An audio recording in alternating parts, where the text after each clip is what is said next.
Good morning.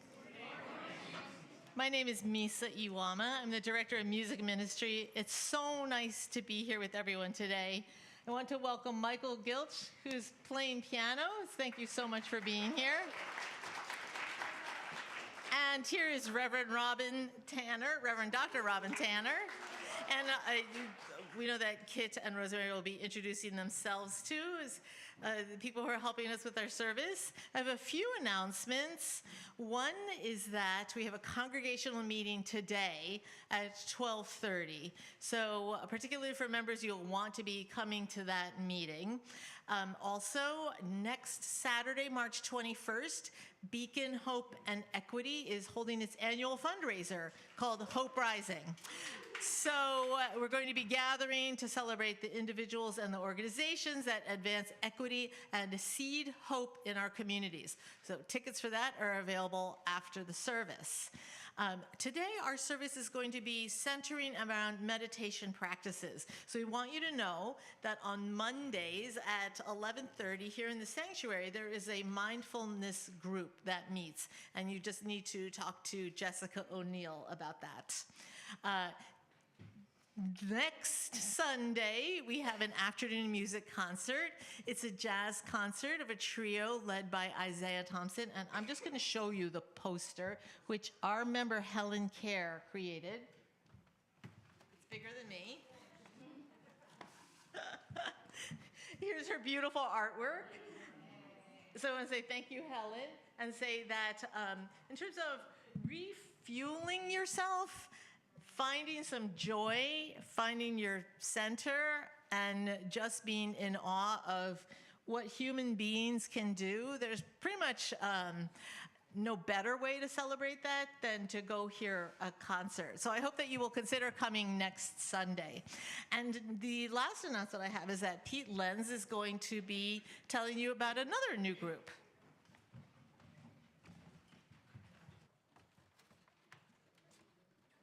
Thank you, Misa. Actually, Pete Lenz and Torsten Garricky. So good morning, Beacon. Good to see you all here.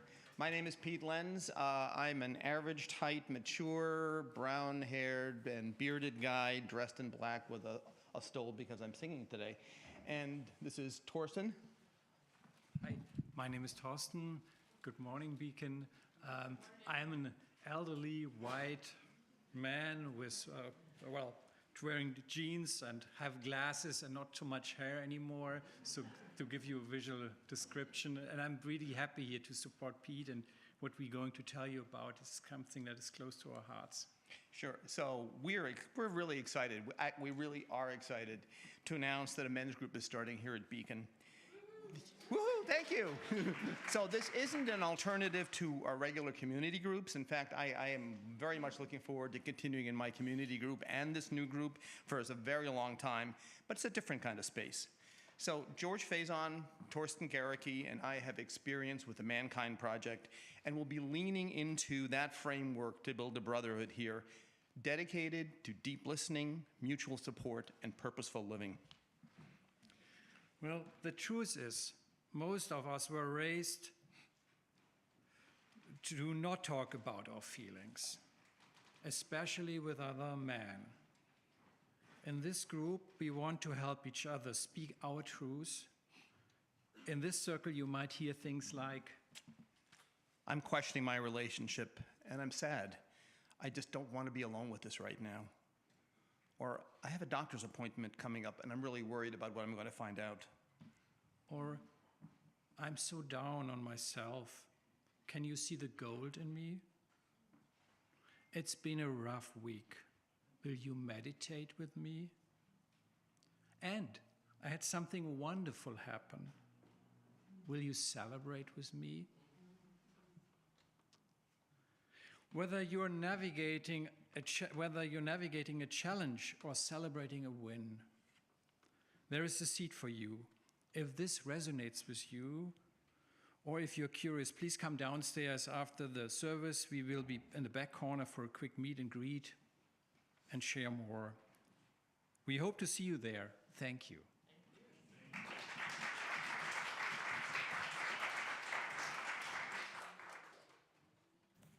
Thank you, Torsten and Pete. We are blessed with abundance in our shared ministry at our Beacon. I'm so grateful for the gifts that you are sharing and for this new men's group. I'm Reverend Robin. My pronouns are she, her. I have the honor and delight of being a member of your lead ministry team. I am a middle-aged white woman, and I am wearing a forward red lip this day. I am determined and grateful to spend time with you and hopeful that spring is indeed coming at some point in this part of the world. Our service today I want to introduce you to is a little bit different and was inspired by an experience I had last month when I, kind of on an impulse, traveled to Washington, D.C. to be with the Peace Monks. Has anyone heard of the Peace Monks? When I say that, does that evoke a recognition? These are the monks who journeyed from Texas all the way by foot to Washington, D.C. They began in October of 2025, and just last month, concluding their journey. And along the way, they had opportunities for people to meditate with them, to experience the journey. My very good friend, who's also a Unitarian Universalist minister, Reverend Dr. Beth Johnson, was following their journey online. She is a meditator. I am not a very well-practiced meditator. As some of you know, years ago, I went to a Catholic retreat center to participate in a 4-day silent meditation. My spouse is already laughing because she knows the punchline. On day 2 of that experience, a very nice Catholic sister came up to me and said, "My dear, I do not think this is for you." So when Beth began sharing the monk's journey with me, sharing videos, including of Loka, the dog that companioned them, with a heart-shaped mark on her forehead, I was excited for Beth, but not thinking that she would ever get me to join her in D.C. Reverend Beth was persistent, and when she made the decision to fly from Chicago to D.C., she kept texting me, and I said, "Oh, I don't think so, I don't think so." And then at the very last minute, I received an invitation to be in D.C. anyhow for an important justice meeting, and it felt like things were aligning, so I bought a ticket. And there I found myself at Washington University in an arena with 5,000 people. It was like a meditation rock concert. It's the only way I can describe it. People were lined up for hours, blocks around the arena, waiting to get in to spend an hour of meditation together. And that experience, which was profound in my spiritual journey, inspired our service today, where we will be looking at the Brahmaviharas from the Pali.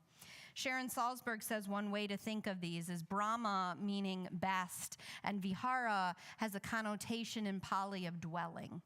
And so these 4 concepts, or 4 practices of the Brahmaviharas, invite us collectively and individually into our best dwelling. Today's service will explore these 4 aspects: Upekkha, equanimity; Karuna, compassion; Mudita, vicarious joy; and finally, metta, loving kindness. So, beloved, as we begin, we start with equanimity, a balanced, calm mind, which I'm sure everyone already holds this day. Equanimity, the wisdom to recognize all that we do not control, akin to the serenity prayer so many of us say. The wisdom to accept the things we cannot change, the courage to change the things we can, or the serenity, and the wisdom to know the. May we bring in the wisdom of equanimity.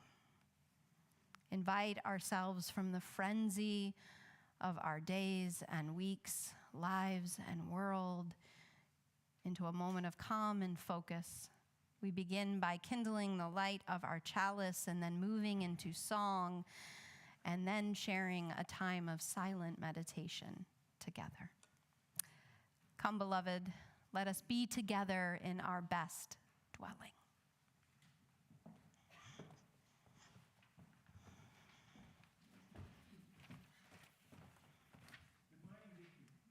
Good morning. My name is Rosemary. Wright. black pants and a multicolored top. I'd like a volunteer to come forward to help light the chalice. Somebody? Please. And you are Nicole. The symbol of our chalice, it is the symbol of our faith. The symbol comes out of the ministry of Unitarians Waitzel and Martha Sharp, who traveled to Germany before the U.S. entered World War II to help Jews and other refugees escape the Nazis. The chalice became a symbol stamped on passports and worn on lapels as a way to communicate across many languages, and with just a glance that those bearing this symbol will answer the call to love their neighbor with courage and clarity. Today, we kindle this symbol, taking in a deep breath, knowing that this very air is the breath of ancestors, and this flame needs the oxygen, as we do, to endure, to be kindled, to come alive with purpose and grounding. So let us worship.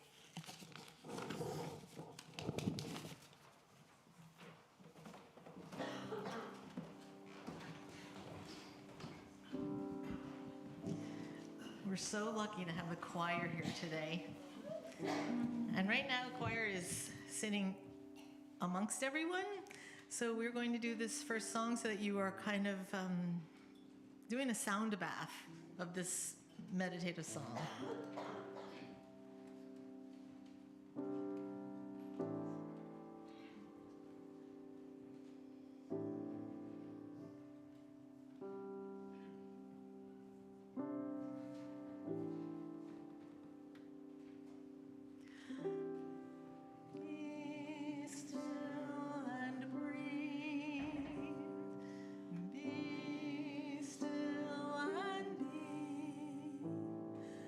Listen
From equanimity to compassion.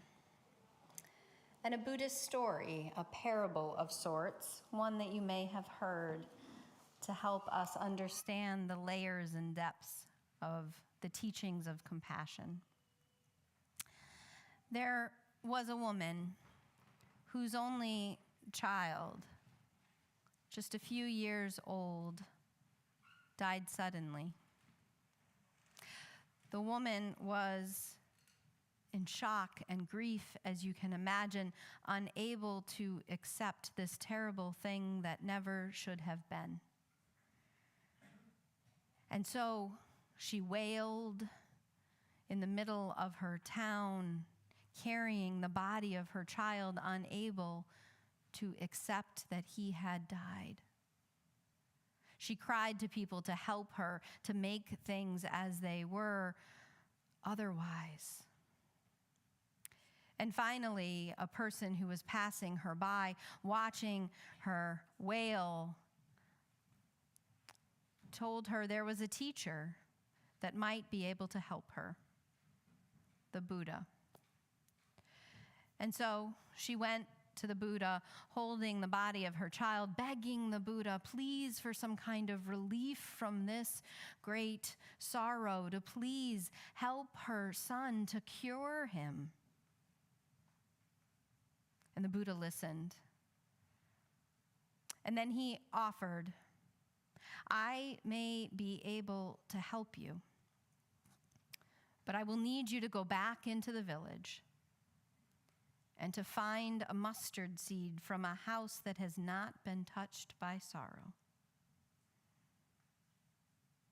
And so the woman, carrying her child's body, went back into the village and knocked on the first door that she saw.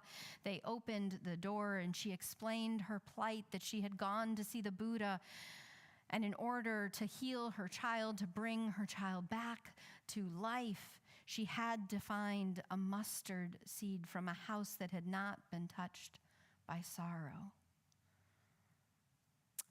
Oh, I am so sorry, said the woman in the first house, but just a few weeks ago, my mother died.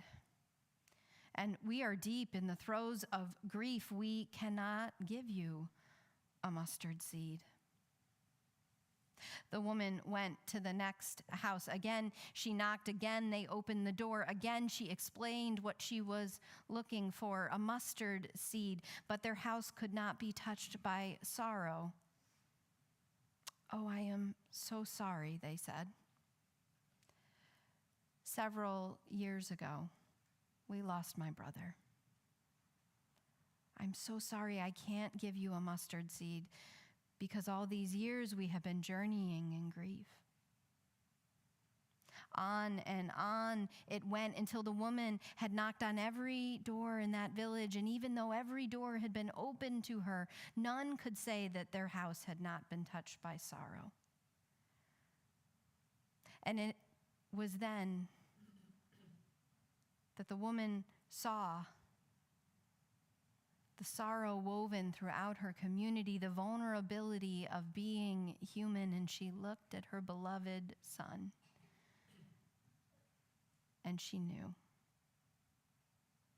She buried her son, returning to the Buddha, and explained that although she tried to find that mustard seed, she was unable to do so, and that she had buried her son. And she understood that nothing, not even this great teacher, could bring him back to life. The Buddha nodded. And now you understand.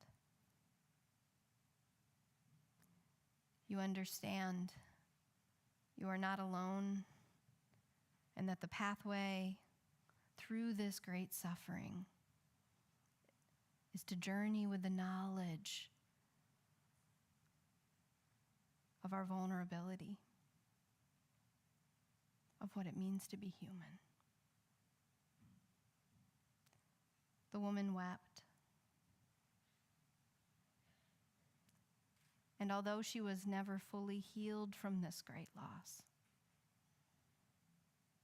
That compassion companioned her for the rest of her days.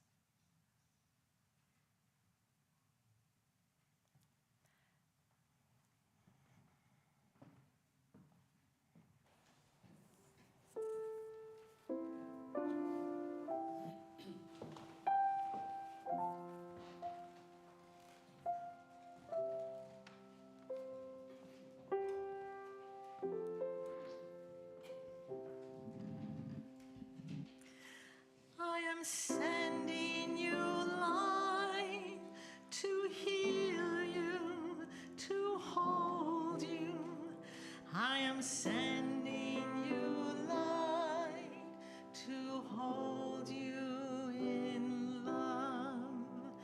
I am sending you light to heal you, to hold you. I am sending you light to hold you in love. No matter where you go, no matter where you've been, I'm always there for you. I feel you deep within. So I am sending you light to heal you, to hold you. I am sending you light to hold you in love. No matter what you feel or what you choose to show, you'll never walk alone. So I want you to know that I am sending you light to heal you, to hold you. I am sending you light to hold you in love. I walk the path with you. Go slow, dear one, don't hurry. I'll go just like you need to go.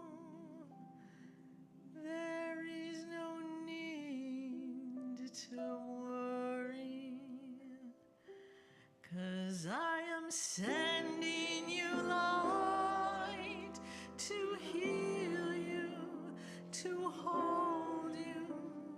I am sending you light to hold you in love. I am sending you light to heal you, to hold you. I am sending you light to hold you in love.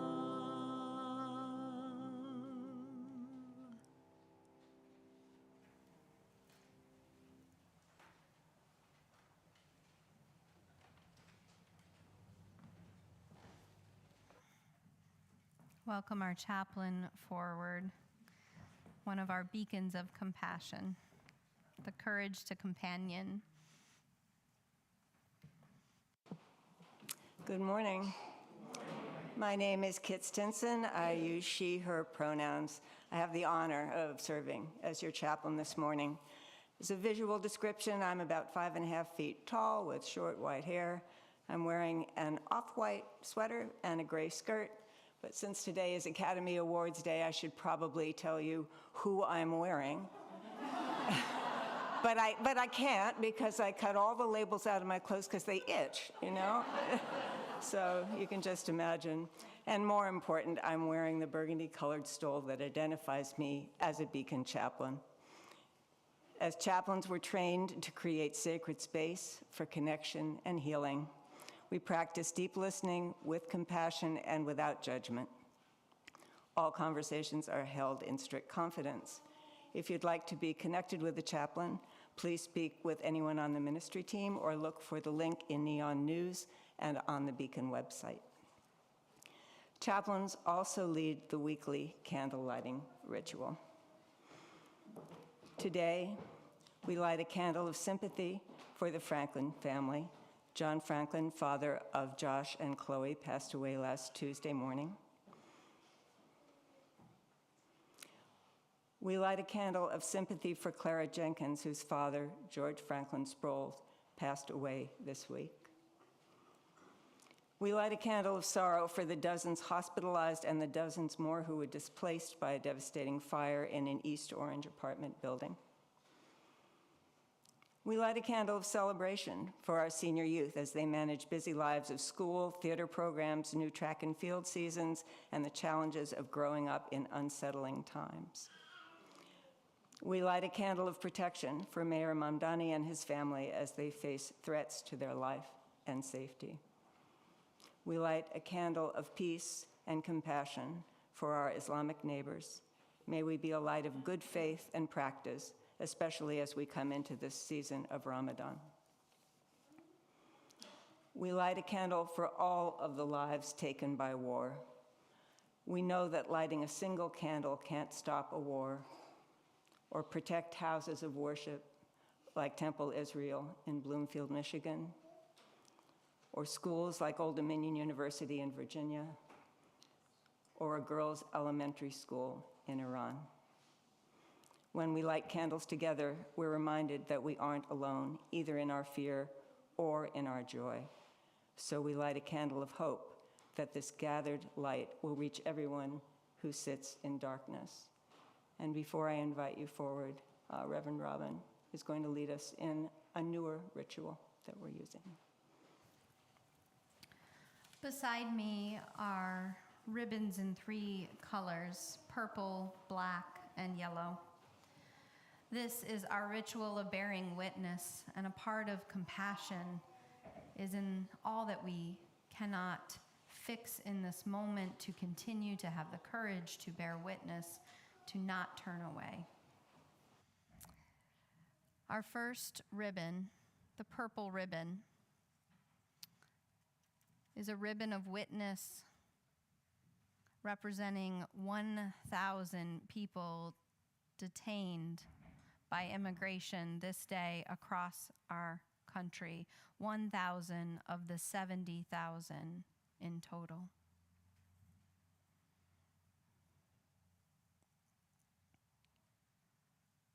The black ribbon is a ribbon of witness for those who have been murdered by our immigration system. Today, the name that we bear witness to, the life that we bear witness to, is that of Ayala Uribe, Ishmael Ayala Uribe. Ishmael came to the United States when he was just about 4 years old and had previously been protected from deportation under the Deferred Action for Childhood Arrivals program, commonly known as DACA. After developing a cough and being sent back to his cell in the detention facility, he died there on September 22nd, 2025, at the age of 39.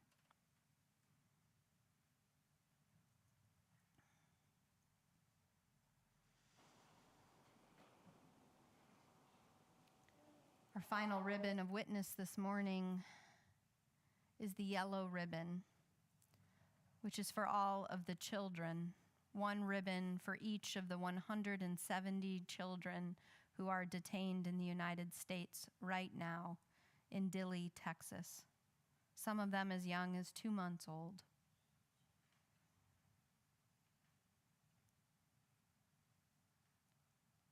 For the ache of their families who cannot reach them, for the ways in which trauma will now echo for generations, we witness. We confess what is done in our government's name. And we commit to end the harm. For all these things and all else that you are carrying with you this morning, I invite you to come forward now and light a candle here in the sanctuary or wherever you are.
From compassion, the practice of companioning one another in our sorrows, not fixing or directing or leading a way out, but companionship in sorrow, in joy. We move now to Mudita, vicarious joy. In a culture framed by a zero-sum game where there are winners and losers, vicarious joy calls us beyond envy or jealousy at the good fortune of another into the practice of actually celebrating someone else's good fortune. I share with you now a reading from one of the members of Church of the Larger Fellowship. Church of the Larger Fellowship is an online Unitarian Universalist congregation, and a good portion of their membership includes those who are incarcerated and for whom an online congregation is their community of Unitarian Universalists. This is from one of their members who is presently incarcerated. It's entitled Small Miracles. Miracles. Everybody always gets so worked up over that word. But you only ever hear about the strange, over-the-top things, like a bleeding crucifix, or a statue of the Virgin Mary that cries, or the mysterious remission of cancer in Great Aunt Sally. Nobody ever really talks about the little miracles that happen every day. The couple that tried for years to have a baby and suddenly are expecting. The child that spent his whole 10 years of life in the foster system now getting adopted. I'm so grateful for the sound of children in our sanctuary too right now. That was beautiful. The stranger who helps the homeless, or even the first cry of a newborn. All of these, each and every one, are miracles at least as precious as those founded in a particular faith, and are just as worthy of our awe and recognition. So what miracles have you witnessed today already? And could we rejoice in the small miracles in the lives of those we love? Surely we do. Could we rejoice in the miracles in the lives of those we do not even know? Perhaps. Could we rejoice in the small miracles in the lives of those we do not like or even agree with? Can we together live from an abundance of blessing for all? Questions to contemplate as we continue with music.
some delightful accompaniment for those of us in the sanctuary. I want to invite Cynthia Gutierrez-Bernstein forward now. This is the first Sunday of 2 Sundays of a special plate collection for Eastern Environmental Law Center, and Cynthia will invite us into our practice of generosity.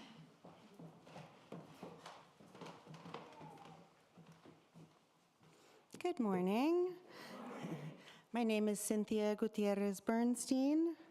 My pronouns are she, her, and for a quick description, for those who are visually challenged, I am a tallish, middle-age-ish mestiza who is wearing a leopard print dress today, because we got to bring some fun somewhere. I'm here to share a little bit about the organization that's been selected for our collection plate for environmental justice. The Environmental Law Center, or EELC, is a Newark-based nonprofit law firm that serves as the legal advocate for New Jersey's most vulnerable neighborhoods.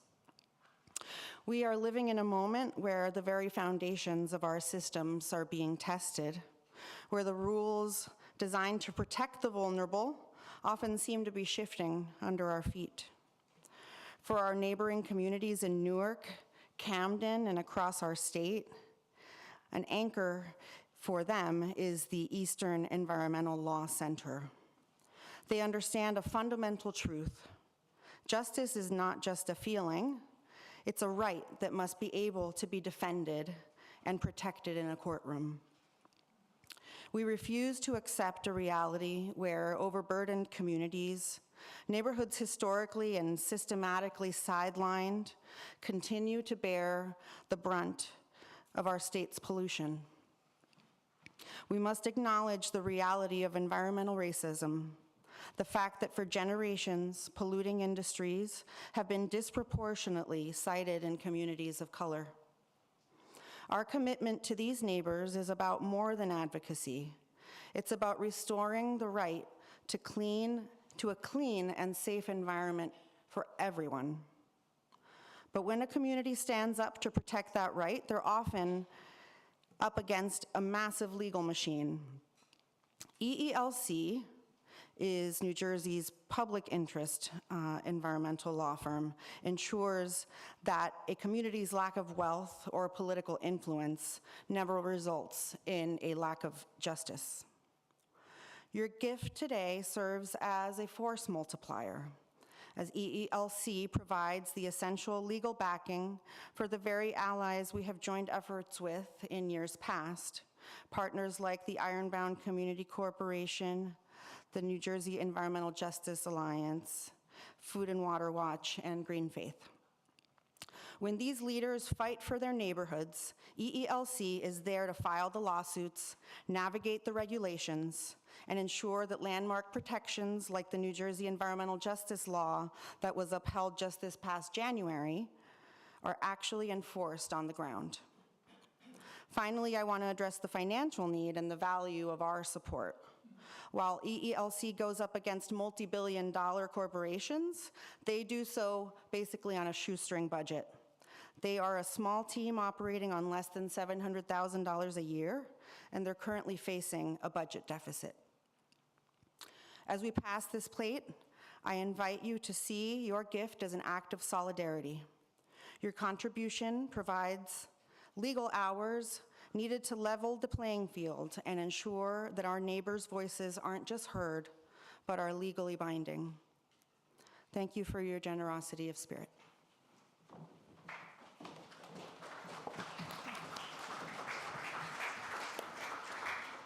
Thank you, Cynthia, for your witness in our world for the best of our values as Unitarian Universalists and your call for our solidarity. It is in that spirit that our morning offering will now be most gratefully received.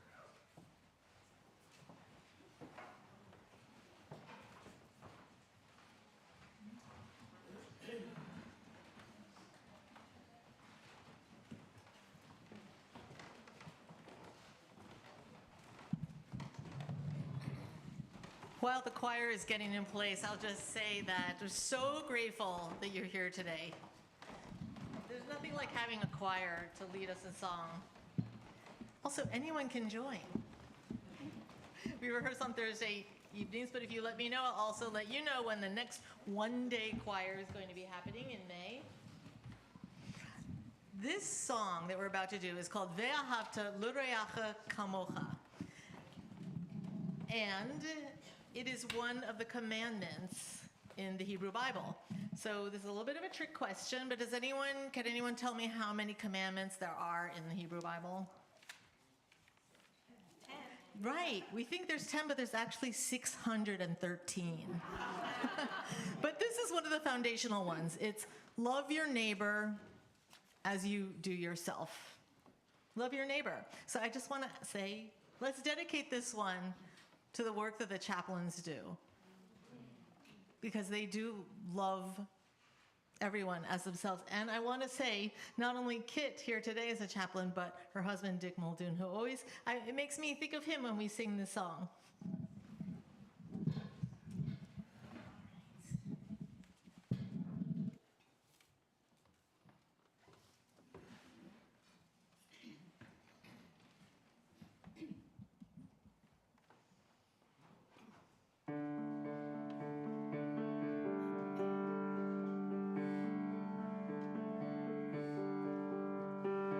Ve'ahavta l'reacha kamocha.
Thank you, choir.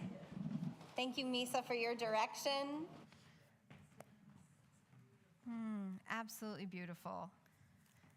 I hear the ahs and the beautiful and the affirmations in the gathered sanctuary here.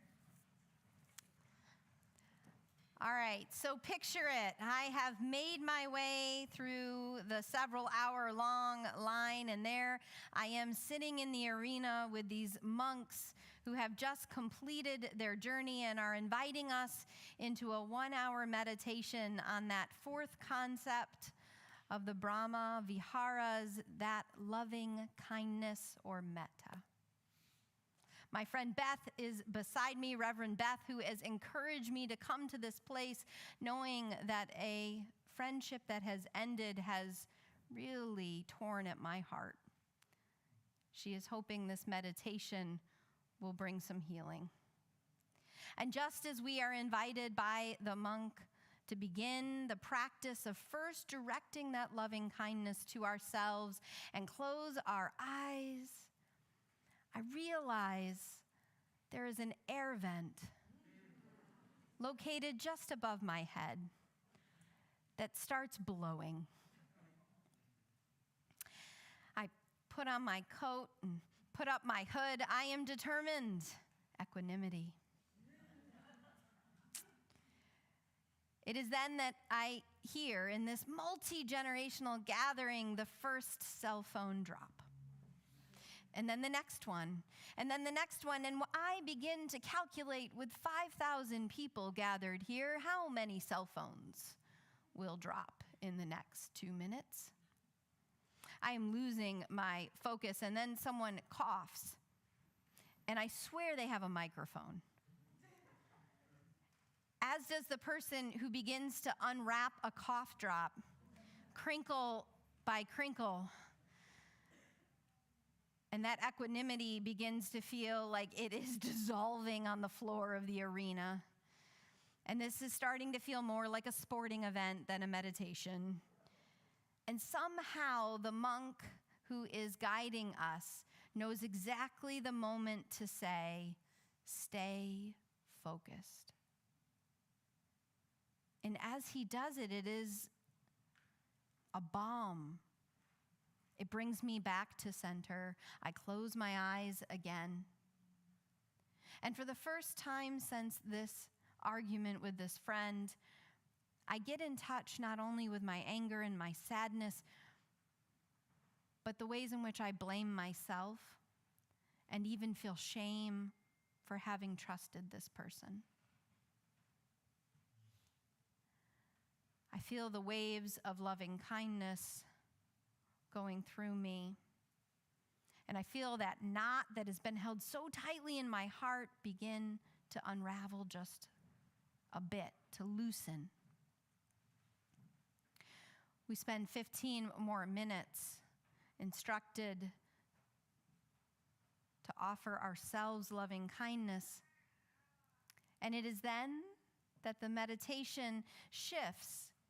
And our teacher asks us to begin to take that loving kindness that we have offered ourselves and to emanate it outward. Perhaps first to those that are gathered in this arena, and then maybe to someone with whom we have struggled.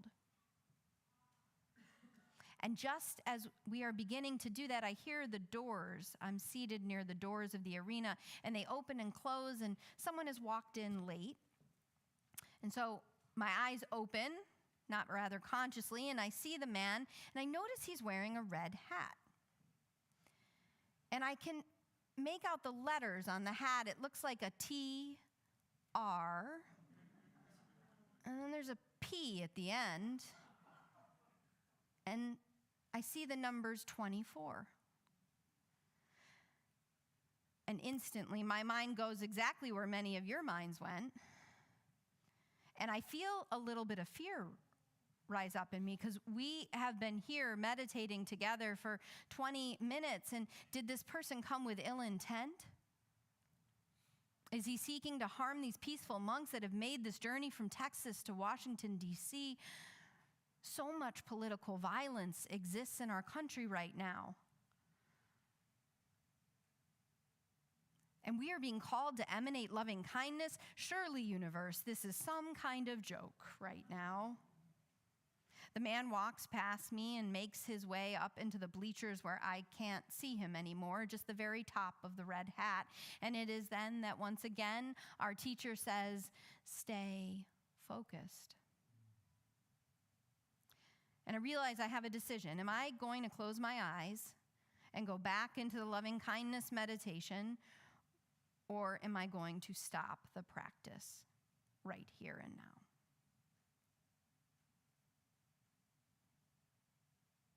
I close one eye and then the other. And I focus again. May all beings be at peace. May all beings be well.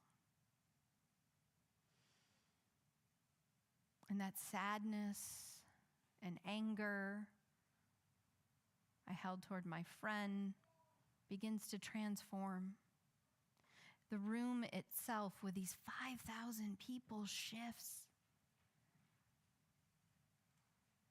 There is a kindness that has its own movement.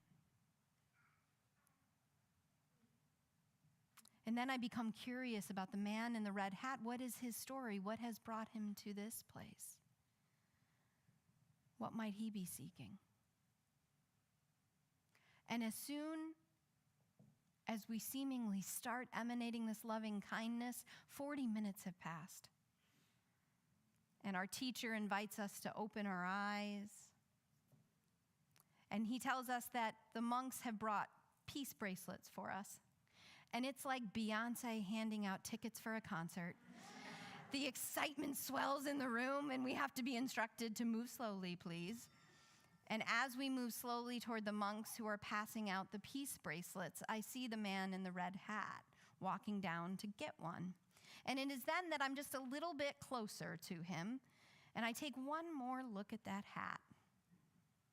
And that is when I see it says TROOP,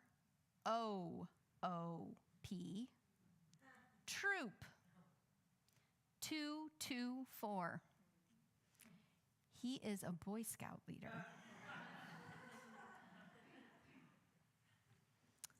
And my entire perception of the situation, as well as a little bit of embarrassment, flashes because I am so primed to be afraid that I have created an entire story in my mind that never existed. What I thought was catastrophe turned out to be someone who is deeply committed, I would bet, to community. What I thought was a threat was instead another human being on this journey of loving kindness. Now, I will admit, I don't know if any of us attained enlightenment in that 1 hour of meditation. But I do believe for at least a few minutes, all 5,000 of us had a moment or two where we were able to dwell in our best selves once again. Or maybe we could see the world more clearly as it is, or even as it still could be. This is the gift of paying attention, our theme for this month. This is the gift of these practices. There is much we cannot control or change, and yet compassion, vicarious joy, loving kindness, and even equanimity are still possible for moments in our communities and our world. We sing now together our final meditation. And as we do so, I invite you to inhabit that gift of loving kindness, that call to stay focused. This is number 1031 in the teal hymnal.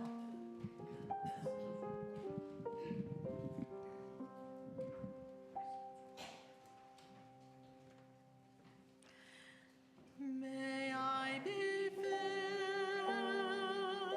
with loving kindness. May I be well. May I be filled with loving kindness. May I be well. May I be peaceful and at ease. May I be whole. May you be filled with loving kindness.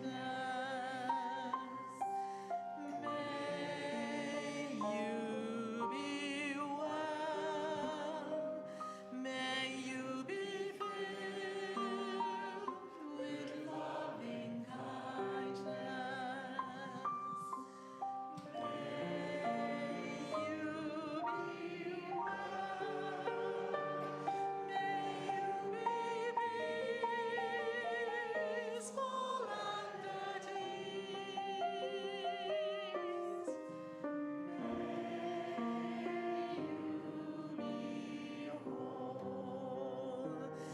May we be filled with loving kindness. May we be well. May we be filled with loving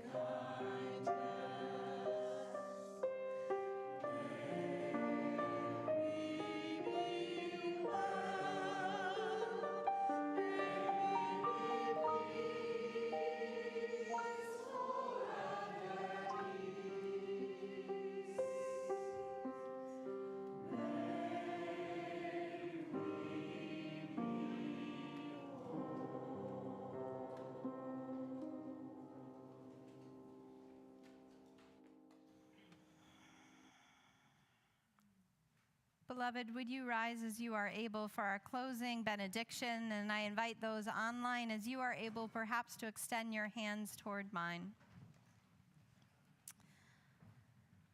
We extinguish now the light of our chalice, but certainly not the light of our faith, for that goes with you.